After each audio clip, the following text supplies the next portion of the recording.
মানুষ আসলে রিস্ক নিতে পারে না কেন? এটার কারণটা কি? যে আসলে তার কি সেই রিস্ক নেওয়ার মতো প্রেশার হ্যান্ডেল করার ক্যাপাবিলিটি নাই? অথবা সে রিস্ক নিতে ভয় পায়? যেকোনো একটা। এখন আসেন আমরা একটু ডিপলি যাই। আসলে মানুষ আসলে রিস্ক নিতে ভয় পায় কেন? কারণ আমরা ইদানিং এত পরিমাণ সফলতার গল্প শুনি, এই সফল হয়েছে, সে সফল হয়েছে, মাসে এত টাকা ইনকাম করছে, লাখ লাখ টাকা কামাচ্ছে।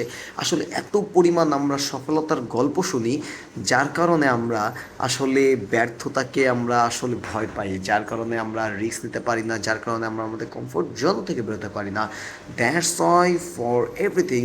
সো মানে সব কিছু যখন আমরা একটা শর্ট একটা সামারি যখন আমরা চিন্তা করব, তখন জিনিসটা এমনভাবে দাঁড়াবে যে আমরা তখনই রিস্ক নিতে পারবো যখন আমাদের মধ্যে কনফিডেন্স থাকবে যে না, I have the capability to take the risk and I have the capability to handle the pressure.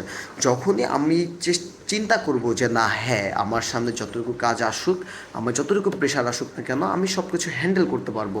আর তখনই কিন্তু আপনি আপনার কাজটাকে এক্সিকিউট করতে পারবেন, and without executing you will not be able to do something for your future life. So let's try to live your comfort zone. And আমি যতটুকু যেমন একটু জিনিস একটু বলি আর একটু বাড়াই, সেটা হচ্ছে কিছু কিছু সেমিনার এবং কিছু কিছু মানুষ আমাকে খুব লাইফে অনেক ইন্সপিরেশন দেয়, এবং তারা আমাকে বলে যে না, তুমি যদি লাইফে কমফোর্ট জোন থেকে বেরোতে পারো, তাহলে you will can do something in your future life.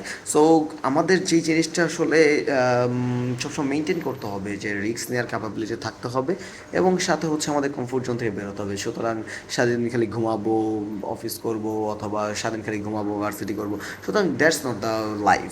Life হচ্ছে আপনার সেটা যখন আপনি চিন্তা করবেন, আপনি চিন্তা করতে করতে ঘুমাবেন। আপনি বিজনেসে আপনি 24 আওয়ার্স, 24/7 আপনি চিন্তা করছেন, আপনি আপনার কমফোর্ট জোন থেকে বেরোচ্ছেন, আপনার যেটা করতে ভালো লাগে না সেটা আপনি করছেন, যেটা আপনার সইতে ভালো লাগে না সেটা আপনি জিনিসটা আপনি আপনি গ্রহণ করে নিচ্ছেন। সুতরাং তখনই আপনি আপনার লাইফকে খুবই এনজয় করতে পারবেন, যখন আপনি আপনার কমফোর্ট জোন থেকে বের হতে পারবেন। সুতরাং that's why I am telling you to taking risk and please leave the comfort zone and go to our normal life. So see you later in the next video. ভালো থাকবেন, সুস্থ থাকবেন।